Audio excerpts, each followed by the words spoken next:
Good afternoon. I am super excited to introduce Leslie Woodfill to Network in Action. Leslie is the executive director of a local nonprofit, and I'm going to let her tell you guys a little bit about that.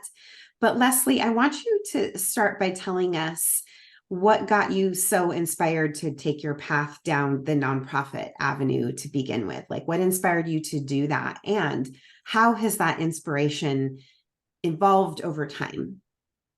Sure. I've always been a person who wants to help people. I've always known that my lot in life is a lot better than a lot of people face every day. On the other side of that, I was going through some personal trials at one time, and I was feeling sorry for myself. And I thought to myself, stop it. Yeah. You need to get out there and you need to start making a difference. You always say you want to make a difference. Now's your time. Get out there and do it. And so I started looking for ways to volunteer. And I landed on a couple of great volunteer opportunities and just started working with them. And then I thought, hmm. And then I was to join one of those nonprofits. And I just noticed how it like filled my heart and it gave me a whole lot of opportunity to be creative, which is really important to me to support an organization where I can create things that make a difference for that organization and to have a passion for the mission, it just really tops it off. So that's been like 25 years now that I've been working in the nonprofit industry. Wow. And so today you are the executive director for Childhood Cancer Coalition, which recently just went through a rebrand. And so that's really, really exciting. They're so lucky to have you. Can you share with us a little bit about what has been your biggest challenge working in the nonprofit world and how have you overcome it? Sure, it's always funding and awareness is the biggest challenge in the Funding nonprofit and world. awareness. Yep.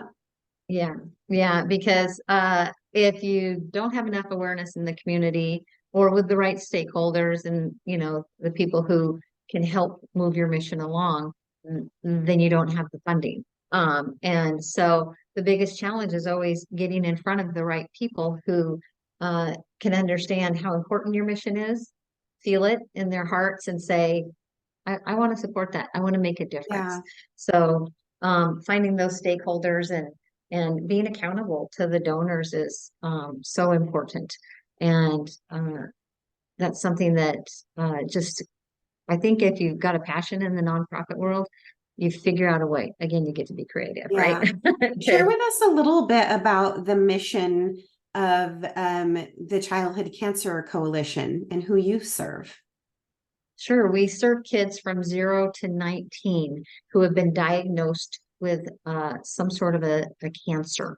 And it's interesting because you don't think of a tiny baby as getting cancer, but they do.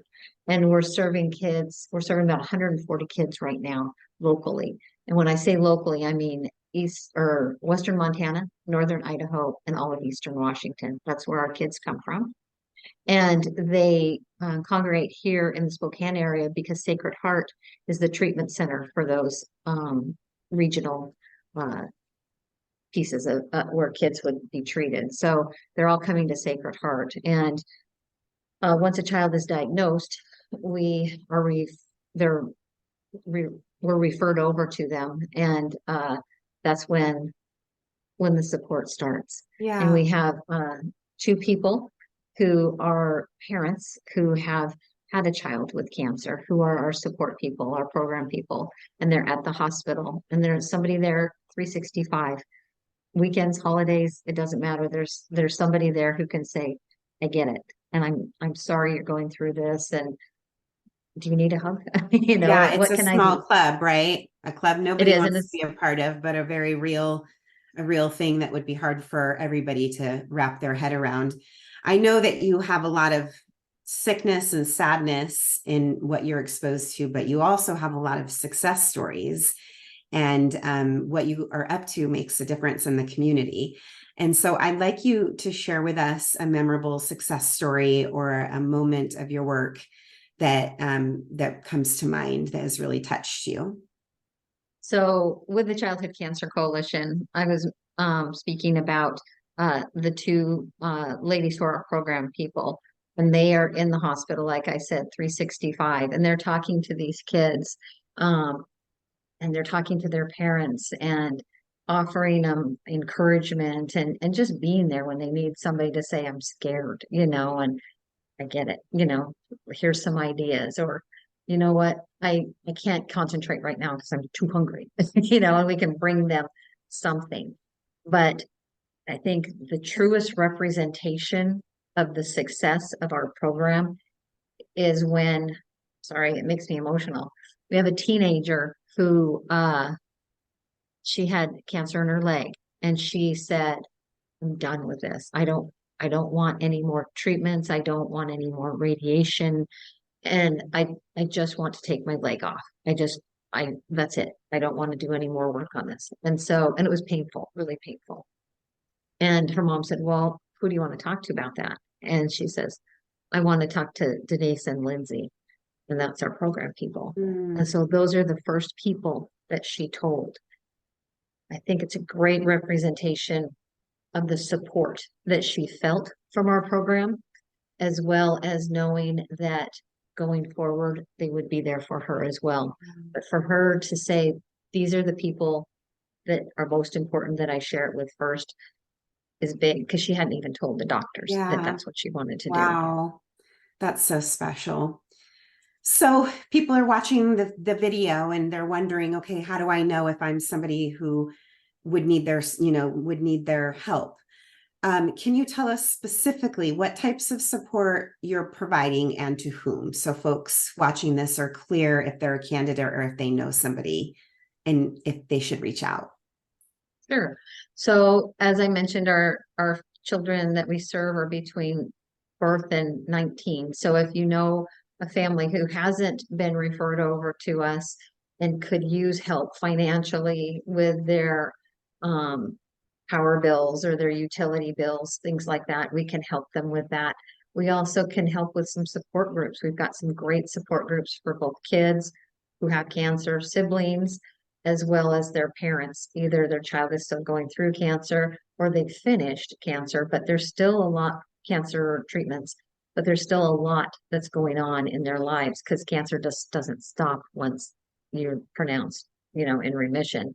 There's all sorts of other things that happen to a kid with learning disabilities, kidney failures, heart issues, things like that. And parents just need to talk that through.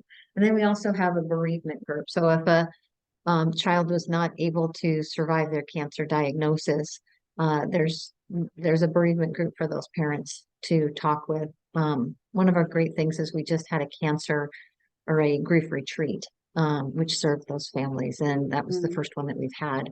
And just to see the healing was so great as well. yeah. So, somebody who needs some financial support or emotional support when their child has cancer, then they should give us a call. So they can call you or they can go to your website, which is, Yep, they could come to our website, which is cccnw.org, mhm, and there's links there to support groups that you maybe want to talk to, people in the program department. You can talk to me if you're wondering, how do I move through this? How do I yeah. navigate through this? And I'm happy to work with people as well. Well, thank you so much for the work that you and your organization do. We are so honored to have you in our community, not just here locally, but in our business community as well. So we welcome you to Network in Action, Leslie. Thank you so much. I'm honored.